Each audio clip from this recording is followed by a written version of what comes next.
Sadar diri bahwa kita adalah perguruan tinggi swasta, bagaimana kita bisa meningkatkan jumlah student body Universitas Ria. Saya ingin menyampaikan kepada Bapak Ibu untuk membakar semangat kita semua. Kalau tahun lalu mahasiswa kita 71 karena 3 program studi, alhamdulillah sampai hari ini jumlah tersebut hampir mencapai 5 kali lipat, Bapak dan Ibu. Terima kasih untuk teman-teman semua.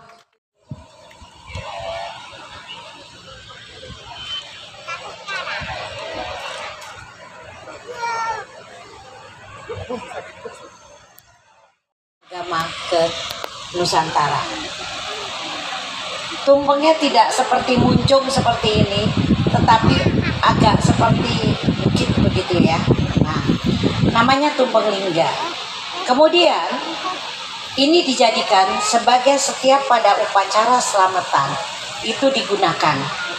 Nah, kemudian dengan perkembangan zaman ya, tumpeng lingga ini menjadi tumpeng yang kita lihat seperti ini. Nah, kenapa dia berbentuk kerucut? Karena pada waktu itu dianggap bahwa kerucut itu adalah puncak gunung, di mana puncak gunung itu bersemayamnya para dewa-dewa. Nah, jadi dewa-dewa itu adanya di kerucut, dan paling puncaknya itu adalah tumpeng itu ada 1 butir nasi, ya 1 butir nasi yang paling ujung. Nah, karena nasinya itu takut jatuh karena cuma 1, maka biasanya pada tutup kerucutnya itu diberi daun pisang yang dibentuk kerucut. Itu adalah untuk menghindari supaya 1 butir nasi itu tidak jatuh. Kenapa kok 1 butir ada di paling atas? Karena disitulah berdirinya adanya Sang Tifta. Nah, pada waktu sebelum masuknya agama ke Nusantara, maka dinamakan para dewa. Kemudian masuk agama Hindu, berubah menjadi Sang Hyang. Sang Hyang. Kemudian tetap, tapi itu adalah pencipta inti. Kemudian masuknya para wali ke Pulau Jawa, di mana Islam masuk. Sang Hyang ini diganti dengan nama Ut sebagai tempatnya disimbolkan ya adalah Tuhan. Nah, kalau acara ini kita mau selamatan, kita potong atasnya, itu menandakan putuslah hubungan kita dengan yang di atas.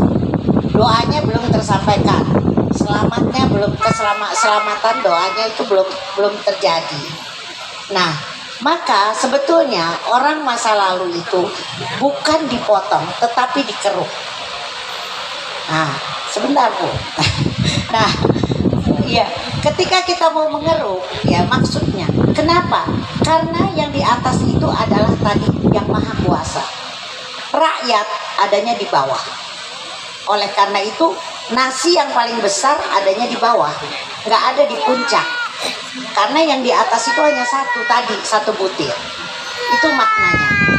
Kemudian di bawah itu tersedia lauk pauknya, artinya bahan pangan.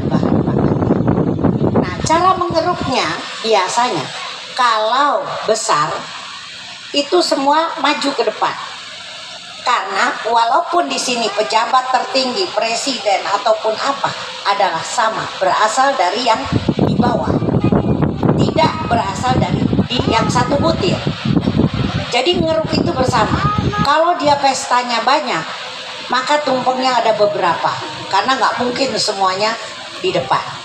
Nah, setelah dikeruk, semua ngeruk bersama-sama, tidak membedakan apakah pimpinan atau bukan pimpinan. Nah, dalam mengeruk itu nanti lama-lama di bagian dasar ini kan akan bolong ya. Nah, dia akan turun. Nah, ketika turun ketika menyatu, maka berdoa kita dianggap sudah dikabulkan. Kita berharap apa yang kita inginkan tercapai. Ya. Yang Maha Kuasa telah menyebut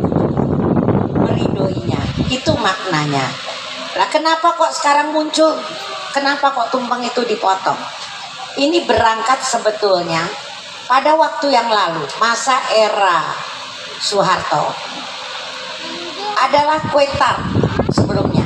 Lalu ikutin menyampaikan, kenapa sih kok mesti orang gaya barat?